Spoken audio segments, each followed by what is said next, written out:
Ce personnage a le don de trouver des trésors cachés. Bonjour à tous, bienvenue au Café du Cinéma et aujourd'hui je vous présente le film La Chimère de Alice Rohrwacher, sorti en 2023. J'avais déjà pu vous parler d'un autre film de Alice Rohrwacher qui est Les Merveilles. Le film raconte l'histoire de Arthur, qui retourne dans sa ville natale après un séjour en prison. Arthur possède un don qui permet de savoir où se trouvent les trésors archéologiques enfouis sous terre. Il va faire appel à ses amis pour l'aider à déterrer ses secrets cachés. Alors j'ai plutôt bien apprécié le film, même si bon, j'ai préféré son film Les Merveilles. Cependant, les thèmes restent très intéressants. On est sur la quête d'identité et la quête de sens après la perte d'un être cher. J'adore car le film pose une question vraiment intéressante qui est: est-ce que nous, les êtres humains, avons la légitimité de déterrer des objets archéologiques de civilisations anciennes? Est-ce que notre civilisation moderne a-t-elle le droit et est-elle légitime de déterrer ces objets anciens pour les garder dans un musée ou pour commercer avec? Par exemple, il y a une scène que je trouve vraiment très jolie dans le film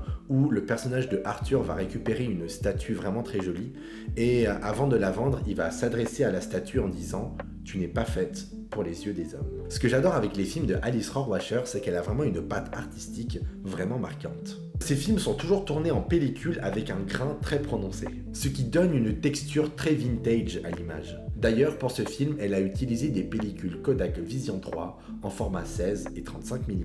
Ce film s'inspire de personnes réelles, enfin plus précisément un groupe de personnes réelles qu'on appelle des tombaroli, qui est un terme italien qui désigne les pilleurs de tombes étrusques et les personnes s'adonnant au pillage des antiquités sur des sites archéologiques. D'ailleurs, un des moments qui m'a le plus marqué dans le film sont des interludes musicaux avec des personnes qui chantent la vie dangereuse des tombaroli. Ce que j'ai apprécié dans La Chimère et ce qu'on retrouvait dans son film Les Merveilles, c'est son amour pour la campagne italienne. Le film a été tourné en Toscane mais aussi dans la région de Latium, des régions avec une forte présence de nécropoles et de villages antiques.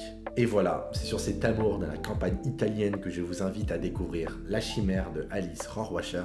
Pour ceux qui ont vu le film, n'hésitez pas à dire en commentaire si vous avez aimé le film ou si vous appréciez d'autres films de Alice Rohrwacher. En tout cas, pour ma part, je vous souhaite une bonne journée et j'espère vous revoir bientôt au Café du Cinéma.